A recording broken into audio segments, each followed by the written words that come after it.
होगा चौहान। क्या होगा? चौहान। और चौहान के साथ साथ क्या है? गहड़वाल। बोलो क्या है?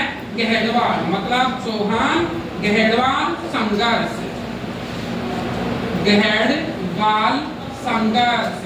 और इस संघर्ष की बात समझना, पहले तो ये नंबर हम लिख सकते हैं 5, 6 लिखे, कोई बात नहीं, ये लोग 6। यहाँ देखिएगा चौहान राजा तो कौन है? वो है पृथ्वी। बताओ कौन है?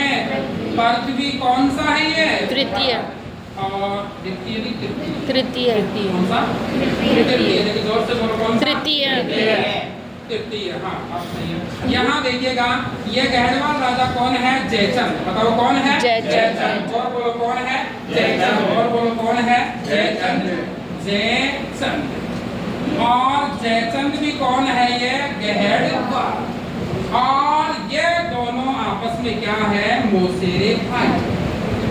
मौसेरे भाई। बताओ दोनों आपस में क्या है? मौसेरे भाई। बताओ क्या है? मौसेरे भाई। और बोलो क्या है? मौसेरे भाई।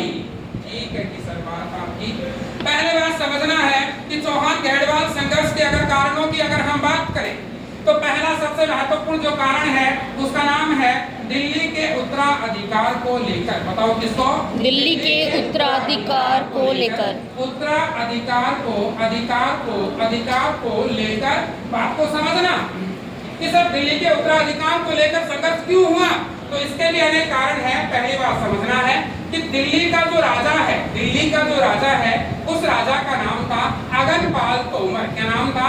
अगनपाल तोमर। और अगनपाल तोमर की अगर हम बात करें तो उसने अपनी एक पुत्री का जो विवाह किया वो किया था सोमेश्वर के साथ। किसके साथ? सोमेश्वर के साथ। और एक का जो विवाह किया वो कन्नौज में किया।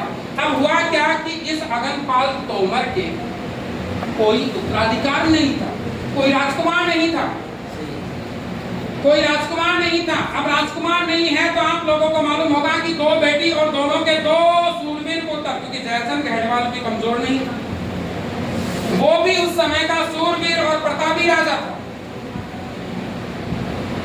अब यहाँ इन दोनों के बीच में संघर्ष का पहला कारण था दिल्ली के उत्तराधिकार को लेकर, क्योंकि दोनों ही दिल्ली के ऊपर अपने अपने अधिकार की बात करते थे।